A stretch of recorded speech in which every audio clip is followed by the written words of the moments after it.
নমস্কার বন্ধুরা, simple lifestyle of joy চ্যানেলের একটি নতুন ব্লগে স্বাগত জানাই সবাইকে। তোমরা অনেকেই আমার কাছে জানতে চেয়েছো যে আমার শ্বশুরবাড়ির অবস্থা কেমন আমার বিবাহিত জীবন।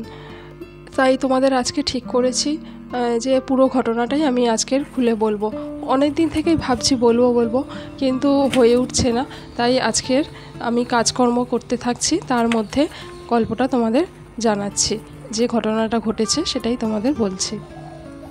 শহুরে আদব কায়দায় বড় হয়ে ওঠা, স্কুল, কলেজ, ইউনিভার্সিটি সবই শহুরে আদব কায়দায় তৈরি। শিক্ষিত পরিবারের, সেন্ট্রালে চাকরি করা, গভর্নমেন্ট জবের পিতা, তার কন্যা। তা কিন্তু বিয়ে হলো কোথায়? একটু অচপাড়া গায়ে, একদম হত্তগ্রাম বলবো না, তবে গ্রাম সাইড, সেখানে বিয়ে হলো। তো সেখানে রাস্তাঘাট একদম কাঁচা, জলের অসুবিধে, কারেন্টের অসুবিধে। কারেন্ট ছিল কিন্তু কথায় কথায় কারেন্ট চলে যেত। যে একটা লাইট ঝকঝকে একটা বিলাসবহুল জীবনে থাকতো, পুরো চারিদিকে আলোয় ঝলমলে একটা আধুনিকতা জীবনে থাকতো, তার বিয়ে হলো সেরকমই অপোজিটে। লোকের অনেক বিবাহিত জীবনে যখন যাদের প্রমোশন হয়, কিন্তু সেখানে তার ক্ষেত্রে একটা ডিমোশন হলো। যে পরিস্থিতিতে সে থাকতো তার থেকেও অনেক খারাপ পরিস্থিতিতে এসে তার বিয়ে হলো। স্বামী ছিল দেবতুল্য, সে যেমনই শিক্ষিত, নম্র, ভদ্র, সে হচ্ছে সরকারি চাকুরে।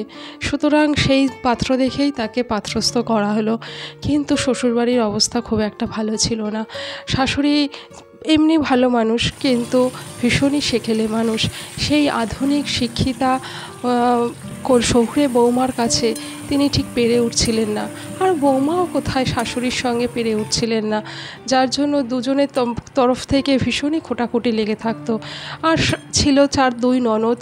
শাশুড়ি সবসময় সেই ননদদের মাথায়ও তুলে রাখতেন, বৌমাকে চাইতেন সবসময় ননদের সঙ্গে বোঝাপড়ায় থাকতে। ননদরা যখন তখন বাড়িতে আসতো, এক ধরনের বলতে গেলে নামমাত্রই তাদের বিয়ে হয়েছিল। বিবাহিত জীবনটা তারা সেভাবে না কাটিয়ে বেশিরভাগ সময় বাড়িতেই, এই বাপের বাড়িতেই পড়ে থাকতো। এবারে আমার ওঠা বসা, চলন বলন সব কিছুতে শাশুড়ি, তার দুই মেয়ে সবাই মিলে খুব খুঁত ধরতো। বিশেষত আমার শাশুড়ি, তার হয়তো কান ভারী করে দিত হয়তো তার মেয়েরা, সেটাও হতে পারে। কিন্তু কিছু কিছু কথা তো কানে আসতো। কিন্তু সেই ওঠা বসার মধ্যে সেই মেয়েটি হয়ে গেছিল জর্জরিত। আমার নিজস্ব জীবন বলে কিছু ছিল না, নিজের কোনো স্বাধীনতা ছিল না, সম্পূর্ণটাই তাদের উপর নির্ভর করত। তারা যদি উঠতে বলতো তাহলে উঠতে হতো, বসতে বললে বসতে হতো। এমনই একটা জীবন ছিল। এত অত্যাধুনিক একজন মহিলা, একজন মেয়ে, সে কি পারে এরকমভাবে একটা জীবন কাটাতে? তবুও অনেকটা অ্যাডজাস্ট করে চলার চেষ্টা করেছিল, কিন্তু দিনের পর দিন সেই অত্যাচার বেড়েই চলেছে। স্বামী আমার দেবতুল্য, সরল সাদা, সে এইসব দিকে কান দেয় না, বা সে বোঝেও না, বা বোঝার চেষ্টাও করে না। সে তার অফিস কাছারি, তার কাজকর্ম, সেই সব নিয়ে সে ব্যস্ত থাকে। এদিকে অন্দরমহলে সব মেয়েলি ঘটনার মধ্যে আমি একেবারে পিষে জর্জরিত হয়ে যাচ্ছিলাম। স্বামী স্ত্রী যখন ঘরের মধ্যে থাকতো, তখন তার ঘরে আসতে গেলে একটা মিনিমাম নক করা উচিত ছিল, সেটাও পর্যন্ত কেউ করতো না। যে যখন খুশি হুটহাট করে চলে আসতো, এবং কিছু যদি বলা হতো, সাধারণ কিছুই যদি বলা হতো যে কেন এরকম ব্যবহার, একটু তো নক করা উচিত, তখন বলা হতো আমাদের বাড়ি, এখানে এসছো, এভাবেই থাকতে হবে। নিজস্ব সাধারণ একটু প্রাইভেসি পর্যন্ত ছিল না। আমাদের বাড়ির যে কাজের দিদি ছিল, সেই দিদি যখন কাজ করে যেতেন কোনো কাজ, তখন সেই কাজ তারা অমৃতভাবে সমাদর করতো, খুব উঁচু স্তরে সেই কাজটাকে রাখতো। কিন্তু আমি যখন কোনো কাজ করতাম, তখন সেই কাজের কোনো সম্মান থাকতো না, বরং সেই কাজের খুঁত ধরা হতো, হেনস্থা করা হতো। এইরকমভাবে অনেক অপমানিত হতে হয়েছিল। কথায় কথায় বাপের বাড়ি তুলে খোঁটা দেওয়া হতো। বাবার সব কিছু নিয়ে ভীষণভাবে গায়ে বিধিয়ে কথা বলা হতো। সকালবেলা যদি একটু ঘুম থেকে উঠতে দেরি হতো, তাহলে শাশুড়ির গঞ্জনা, লাঞ্ছনা, বিভিন্ন রকমের কটু কথায় কান ভরে যেত। সকালবেলা যেন ভালো লাগতো না উঠতে।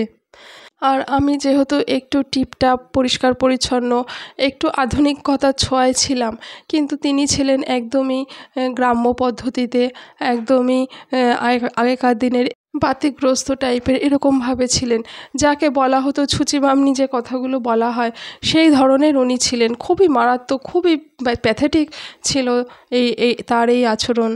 খুবই কড়া শাসনের মধ্যে তারা রাখতেন। এটা করা যাবে না, ওটা করা যাবে না, ওটা করো না, এটা ধরো না, ওটা ধরো না, এরকমভাবে প্রতি পদে পদে উঠতে বসতে চলতে ফিরতে তারা বিভিন্ন রকম বাধার মধ্যে রাখতেন, বিভিন্ন রকম শাসনের মধ্যে রাখতেন, বিভিন্ন রকম কাজের খুঁত ধরতেন। এইভাবে দিনের পর দিন চলছিল। এই ধরনের একরকম অত্যাচার এইভাবে চলছিল। আর যদি এই সম্বন্ধে কোনো কিছু বলা হতো তাহলে ওনারা বলতেন, থাক, পোষালে থাকো, না পোষালে বাড়ি ছেড়ে চলে যাও। এমনও হলো। তারপরে এরকম চলতে চলতে একদিন আমার কোল জুড়ে এলো একটি ফুটফুটে পুত্র সন্তান। কিন্তু তারা তাতেও খুশি হলো না। তারা মনে করেছিল আমার মেয়ে কন্যা সন্তান হবে। কিন্তু তারা যখন দেখলো যে পুত্র সন্তান হয়েছে তাতেও তাদের খুশি নেই। কারণ তাদের ছেলেকে তারা একান্তভাবে নিজের মতন করে পেতে চায়। সেখানে তাদের বাইরের কোনো মেয়ে বৌমা এসে ভাগ বসাবে সেটা তাদের একদম পছন্দ ছিল না। বৌমা যদি থাকে আমাদের হাতের মুঠোয় থাকবে, আমাদের মতন করে চলবে, আমাদের কথায় ওঠা বসা করবে, তার নিজস্বতা বলে, নিজের জীবন বলে, নিজের জীবনের মিনিমাম স্বাধীনতাটুকু তার কিচ্ছু থাকবে না। কোনো দিন শ্বশুরবাড়ির থেকে কোনো সাহায্য কোনো কিছু পাইনি, না কোনো ছেলের তরফ থেকে কোনো। যখন বাচ্চা অবস্থায় থাকে তখন তো অনেক রকম হেল্পিং হ্যান্ডের প্রয়োজন হয়, অনেক রকম সাহায্যের প্রয়োজন হয়, কিন্তু কোনো রকম কোনো সাহায্য পাওয়া যায়নি। যা যখন করেছি নিজের হাতে একা একা করেছি। হ্যাঁ, আমার হাজব্যান্ড খুব ভালো, তিনি আমাকে যথাসম্ভব চেষ্টা করেছেন আমাকে সাহায্য করতে, যখন যেরকম পেরেছেন সাহায্য করেছেন, কিন্তু তিনি এই সব ব্যাপারগুলো খুব একটা মাথা ঘামাতেন না। হয়তো তার কোনো নিরুপায় ছিল, কোনো হয়তো সমস্যা ছিল, বা তিনি হয়তো সেরকমভাবে এদিকে খেয়াল করতেন না, সেটা হতে পারে। কিন্তু পুরোপুরি লড়াইটা আমার একার ছিল। একাভাবে আমাকে লড়াইটা লড়ে যেতে হয়েছিল। ভীষণভাবে একটা মানে বিবাহিত জীবন ভীষণভাবে একটা অত্যাচারিত মানসিক টর্চারের মধ্যে ছিল। শুধু কি গায়ে হাত দিলেই সেটা মারধর করা হয়? অবশ্য এমনও অনেক সময় গেছে যখন কোনো কিছু ব্যাপার নিয়ে যখন আমি শাশুড়ি মাকে কিছু বলতে গেছি তখন উনি কিন্তু আমার গায়ে হাত দিতেও কুণ্ঠাবোধ করেননি। এমনও সময় গেছে। আমি এবং আমার ছেলে দুজনেই কোনো দিনই আমরা কোনো ভালোবাসা পাইনি শ্বশুরবাড়ির তরফ থেকে।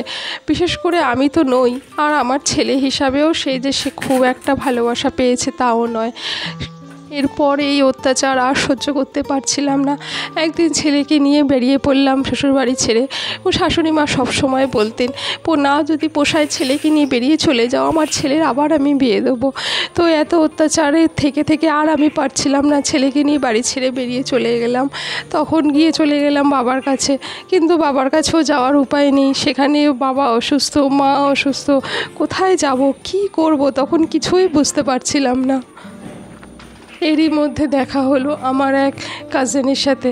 কাজিন ঠিক বলবো না, পূর্ব পরিচিত বলবো। তাদের সঙ্গে দেখা হলো।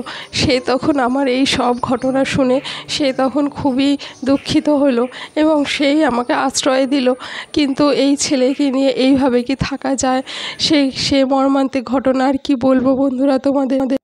তখন সে বলল যে ঠিক আছে, এরকম যখন প্যাথেটিক অবস্থা, এই অবস্থার জন্য আমি তোমাদেরকে সাহায্য করছি বলে সে তাকে সামাজিক স্বীকৃতি দিয়ে তখন তার কাছে আমাকে এইভাবে রাখলো।